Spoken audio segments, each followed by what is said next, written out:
Meus amigos, na minha terra, o nome disso é marmota. Nunca pensei em ser perfeito, mas vou correr pelo direito. Moçada, beleza? O Bruno Formiga na área e nada mais, tá? Quiser se inscrever, se inscreve, dá like, dá, não quiser dar like também não dá, quiser dislike também fica à vontade. Eu levanto a tese de que quanto mais a gente pede, menos as pessoas fazem. Então aqui neste canal vocês não vão ter mendigagem de like nem de inscrito, beleza? Ó, a CBF, segundo a apuração em conjunto do GE.com, terá em Fernando Diniz o interino até a suposta chegada de Carlo Ancelotti. E por que eu digo suposta? Porque até então não é nada oficial, até onde se sabe, e esportivamente nem pode, não há nada assinado com o Carlo Ancelotti, então assim, não há nenhuma garantia aparente da chegada do Carlo Ancelotti. Porém, o plano da CBF é ter o Ancelotti a partir de 2024. Até lá, Fernando Diniz será o técnico da seleção brasileira. E sim, junto com o trabalho no Fluminense. Esse é um contrato que, segundo a apuração do GE, pode ter entre 6 meses a 1 ano de duração. Por quê? Porque depende do período em que o Ancelotti sai do Real Madrid. Pode ser que ele saia no final do ano, pode ser que ele saia só no meio do ano que vem, pode ser que ele saia agora, enfim. E aí uma coisa está condicionada à outra. A transição será feita por Fernando Diniz. E aí, para deixar muito claro, eu adoro o Fernando Diniz. Até escrevi isso no Instagram. Eu adoro o Ancelotti. Mas nada nessa transição, para mim, faz sentido. Desde o início, e eu já gravei vídeo aqui, para mim não faz sentido ficar 1 ano e meio sem treinador. Acho que para a seleção brasileira é ruim. Acho que o recado institucional é péssimo. E eu entendo que a grife Ancelotti faz as pessoas acharem ok esperar e beleza, tá tudo certo. Eu acho que institucionalmente o recado é ruim, é péssimo, é você oficializar o aleatório. E quando eu digo oficializar o aleatório bem, como já ganhamos Copa sem ciclos inteiros e todas as Copas que a gente ganhou, elas foram com ciclos picotados, a gente vai seguir nessa toada, entendendo que um trabalho de excelência ou um ciclo bem feito foi feito agora e não deu resultado. Não deu resultado, não ganhou a Copa do Mundo. Porque, de novo, eu acho que uma coisa é dar resultado ou ser um bom trabalho, não deveria estar condicionado diretamente só a ganhar a Copa, mas aí é um mundialista também. Eu entendo que os torcedores estão preocupados com a Copa, ponto final. E aí eu falei disso, inclusive, na live da TNT recente, que o André Reni me convidou lá para debater, sobre esperar ou não esperar, e eu sou contra, ele é a favor. E aí eu estava lembrando que nesse argumento a gente às vezes assume técnico faltando 1 ano ou 2 e ganha a Copa. E eu entendo que a gente precisa fazer um corte de 1970 para cá, quando o Brasil muda completamente e as seleções mudam muito os seus planejamentos, a Copa passa a ganhar um outro valor. Em 70 o Brasil realmente tem um ciclo quebrado por decisões esportivas / políticas e o Zagallo assume muito em cima da hora, só que assim, com um trabalho e uma base muito bem deixada e um planejamento que foi muito bem feito para a Copa, diga-se passagem, com a comissão do Zagallo. De novo, num período em que planejamento de seleção era diferente, mas o Brasil chegou na Copa extremamente preparado e focou muito na parte física, apesar de ter vários gênios no time, e engoliu os adversários no segundo tempo. De lá para cá, o Brasil ganhou a Copa de 94 e 2002 também com ciclos quebrados. Você tem em 94 o Parreira pegando no meio do caminho. Em 2002, o Filipão assume faltando 1 ano para a Copa do Mundo e ainda experimenta momentos bem tensos. Só que vale olhar o seguinte: o Filipão assumiu em 2002 faltando 1 ano, em 2001 na real, e a gente ganhou a Copa.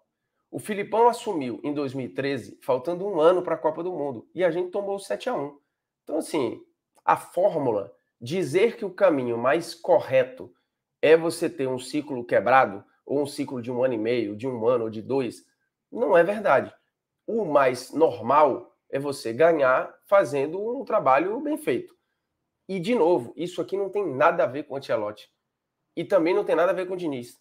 Eu não estou fulanizando a discussão. Eu acho ruim esperar e ficar 1 ano e meio sem treinador, isso contando a partir de janeiro, que é desde quando a gente está sem treinador. você perde tempo, você perde momento de vários jogadores, você perde lapidação de bons nomes, você perde um olhar de seleção. E você avisa para as pessoas que a seleção está em stand-by e que esse produto, nesse momento, vale menos. Falou, ó, a seleção está sendo comandada por um interino, vinha sendo pelo Ramon, convocações que às vezes você nem lembra que vai ter, e tipo assim, tudo que está acontecendo agora é café com leite. Porque quando chegar o treinador de fato, ele pode não aproveitar absolutamente nada do que está aí. Esse era o cenário. A transição com o Diniz, eu acho ruim sob vários aspectos. Eu acho que é ruim para o Fluminense, é ruim para a seleção, acho que pode ser muito ruim para o Diniz em termos de desgaste, e eu não sei se é bom para o Ancelotti, porque até onde eu sei não há relação nenhuma com o Diniz e com o Ancelotti. Então eu não sei que passagem de bastão seria essa, assim, não é um cara, até onde se sabe, indicado pelo Ancelotti, que já trabalhou com o Ancelotti, que tem algum viés do que o Ancelotti já trabalhou na vida dele. Inclusive, se a gente for olhar a forma como pensa o futebol, tem coisas bastante diferentes no dinizismo e na maneira como o Ancelotti executa os seus jogos nos seus times. Tem coisas bastante diferentes. Então, eu fico curioso de entender. Acho que, em termos de modelo, são técnicos que não conversam. É diferente, mal comparando, tá? Você tem aqui se fosse o Guardiola, bem mal comparando, eu acho que você tem mais coisas a ver. Fosse o Ten Hag, de repente você podia ter coisas a ver. Mas eu não sei se o Ancelotti tem muita conversa da forma como pensa o futebol de início. Ok, esse para mim é um ponto. Acho que a transição seria do nada para lugar nenhum, porque, enfim, vai ter diálogo entre o Diniz e o Ancelotti. O Ancelotti vai trabalhar ao mesmo tempo no Real e também para a seleção brasileira, recebendo relatório, fazendo análise, indicando jogador, vão ter reuniões mensais. Isso não está claro. Isso está zero claro. E em relação ao Fluminense e o Diniz, acho que existe um evidente prejuízo à imagem e um desgaste por eventuais conflitos de interesse. Antes de tocar nesse ponto específico, eu queria lembrar de PagBet. Acertou, tá pago. Sou um dos embaixadores de PagBet com muito orgulho já há mais de um ano e, se Deus quiser, continuarei por muito tempo. Ó. Um beijo para a PagBet, que inclusive é patrocinador oficial também do Polêmicas Vazias lá na TNT Esportes. E a vantagem de PagBet? A partir de R$1 você já aposta, a partir de 20 você já faz saques, que é no Pix, na hora, acertou, pagou. Qualquer dúvida que você tiver, você chama no chat e vai falar com gente, não é com robô, nem com chat GPT, nem com nada automatizado.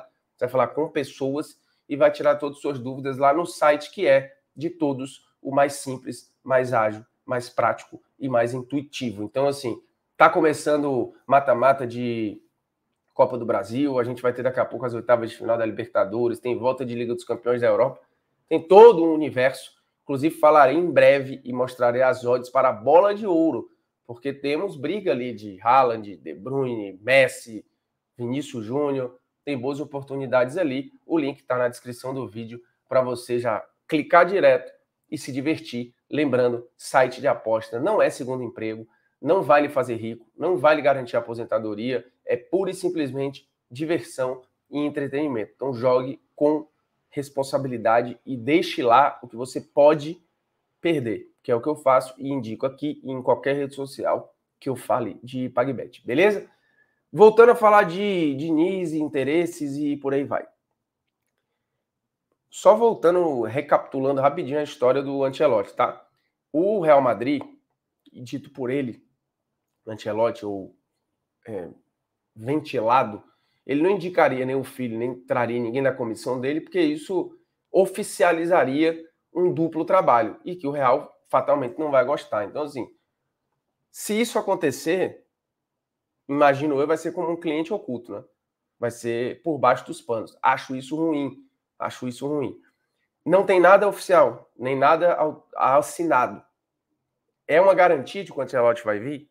Não sei. Ah, não, mas tem a palavra do cara. Beleza. Se daqui para lá acontece alguma coisa, tem uma mudança familiar, tem sei lá o quê, a gente fica no mato e perde ainda mais tempo. Eu não duvido nada de o Diniz lá na frente ser até oficializado e efetivado como treinador da seleção. E não veria problema nenhum, mesmo com pouca experiência e com pouco título. Eu adoro a forma como pensa o Diniz no futebol. Eu não conheço nenhum jogador, fora o Tietchan, que teve aquela questão dele no São Paulo, eu não conheço nenhum jogador que fale mal e que reclame da forma de gerenciar do Fernando Diniz. Zero. Então, acho que ele ia se dar muito bem com a excelência dos jogadores da seleção. Por mais que o Diniz seja um cara, assim como o Ancelotti, acostumado com o campo todo dia. Treinar a seleção é diferente. É um outro tipo de trabalho. Você fica menos com os jogadores do que no escritório, por exemplo. Então, são mudanças muito profundas. Quando a gente fala de conflito de interesse, o Diniz é técnico do Fluminense. Eu não sei até que ponto, acho que isso é muito ruim para o Fluminense. Eu vi o Luiz Felipe Freitas, meu irmão, falando sobre o assunto, e é rigorosamente a mesma coisa que eu penso. Assim, a seleção merece um técnico dedicado integralmente à seleção. E o Fluminense também. Porque qualquer coisa que aconteça nesse meio tempo, de ruim principalmente, vai ser tratado como um foco distorcido. Mas também, o foco não é a seleção, o foco não é o Fluminense. Aí você tem uma queda de produção de um ou de outro, e isso vai gerar uma pressão bizarra, um desgaste enorme, para o Fernando Diniz principalmente. E acho que também para o Fluminense, que se isso acontecer, vai ter que ter aceitado a situação, né? E aí vamos lá. Suponhamos que numa convocação, vamos pintar um cenário aqui bem caótico. Você tem lá na frente um jogo decisivo do campeonato entre Fluminense e Palmeiras, ou Fluminense e Flamengo, ou Fluminense e Galo, ou Fluminense quem quer que seja. E o Fernando Diniz convoca, sei lá, 3 jogadores do Flamengo, que é alta possível. Ou 3 jogadores do Palmeiras, 2 do Galo, sei lá. Como é que fica a situação? Porque, assim, eu acredito piamente na hombridade e na honestidade do Fernando Diniz. Mas o ponto não é esse. Um juiz, mais honesto que seja, ele não pode julgar uma causa em que ele tem um interesse direto ou indireto. Ou a causa que envolva um parente, ou a empresa que ele trabalhou, ou por aí vai. Não pode. É conflito de interesse, ele tem que se dizer impossibilidade e impedido de atuar naquele caso. No caso do Fernando Diniz, isso vai ser... O Tite, que não era técnico de 2 lugares ao mesmo tempo, sofreu isso, porque convocava aqui e ali, o pessoal falava de benefício ao Corinthians, assim, umas viagens absurdas. Imagina com o técnico dirigindo o time. Ah, isso é inédito na seleção? Não é. O Leão passou por isso nos anos 2000, no início dos anos 2000, o Luxemburgo também, por menos tempo do que um ano. Eu acho muito tempo, eu acho muito perigoso, eu acho muito ruim, e acho que a seleção fica num segundo ou num terceiro plano. E, para mim, é algo que é mais sério. Eu não consigo ver nenhuma relação do Diniz com o Ancelotti. Então, assim, não é uma transição. São modos de pensar diferentes, nunca trabalharam junto, não tem nenhuma relação. Se fosse alguém que já trabalhou com o Ancelotti, um auxiliar, um treinador da mesma linhagem ou da mesma forma de pensar, indicado por ele, beleza. Eu continuarei achando que 1 ano e meio sem técnico é ruim, mas ok, dentro do caos seria algo minimamente com lógica. Mas agora é você aumentar esse caos e deixar a seleção num limbo ainda maior. E, de novo, isso não tem nada a ver com os nomes. Eu adoro o Diniz, eu adoro o Ancelotti, mas, de novo, como eu disse lá, para mim, nada nessa transição faz sentido. O Brasil, ou a CBF, está fazendo uma aposta alta, garantindo que a mudança vai acontecer lá no ano que vem, e vai até lá segurando pratos aqui, para ver o que acontece. Então, cara, eu acho tudo muito ruim, do começo ao fim dessa brincadeira toda.